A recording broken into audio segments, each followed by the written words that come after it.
خوش آمدید۔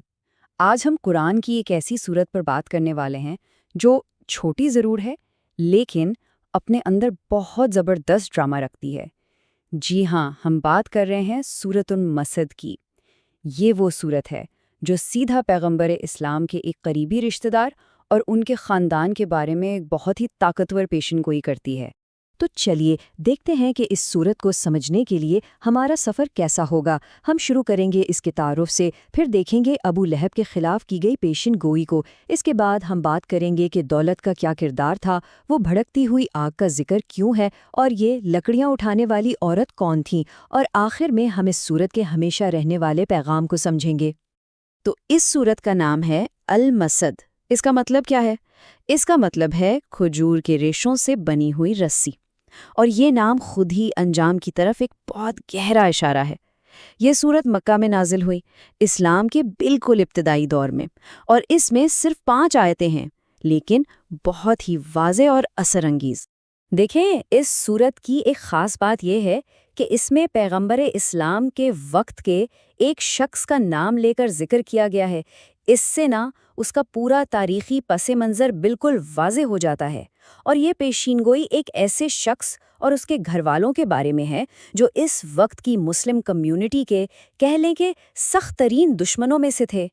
صورت شروع ہی ایک دم سیدھے ایک بد دعا اور ایک پیشن گوئی سے ہوتی ہے، جو سیدھی ابو لہب نام کے ایک شخص کی طرف ہے۔ تو سب سے پہلے آئیے اس کی پہلی آیت کو اس کے اصل عربی میں دیکھتے ہیں۔ یہی وہ آیت ہے جو اس صورت کے سخت اور بالکل دو ٹوک لہجے کی بنیاد رکھتی ہے، اور اس کا ترجمہ ہے، ٹوٹ گئے ابو لہب کے دونوں ہاتھ اور وہ خود برباد ہو گیا۔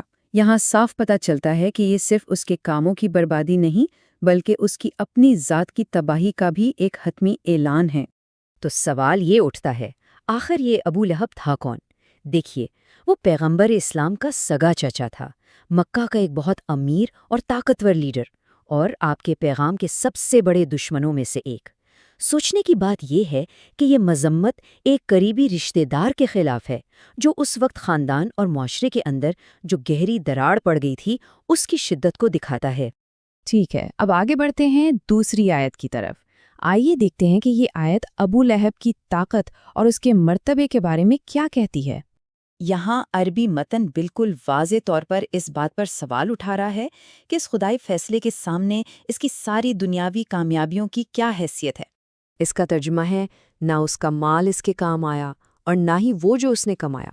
اور یہیں سے ایک بہت اہم موضوع سامنے آتا ہے کہ خدائی فیصلے کے آگے دولت اور دنیاوی کامیابیاں بالکل بے بس ہیں۔ تو بربادی کے اعلان کے بعد اب تیسری آیت میں اس کے انجام کو بہت واضح تفصیلات کے ساتھ بتایا گیا ہے۔ اب یہاں پر عربی متن میں لفظوں کا ایک بہت ہی زبردست، ایک بہت طاقتور کھیل ہے، اور یہ چیز اس پیشن گوئی کو اور بھی گہرا بنا دیتی ہے۔ ترجمہ ہے، وہ جلد ہی بھڑکنے والے شعلوں کی آگ میں داخل ہوگا، اور یہ آیت کمال کے انداز میں اس کے نام ابو لہب یعنی شعلے کا باپ اور اس کے انجام کے درمیان جو تعلق ہے اس کو بالکل صاف کر دیتی ہے۔ یہاں آ کر یہ پیشن گوئی صرف ابو لہب تک نہیں رہتی، بلکہ اس میں اس کی بیوی بھی شامل ہو جاتی ہے، جو اس دشمنی میں اس کے ساتھ برابر کی شریک تھی۔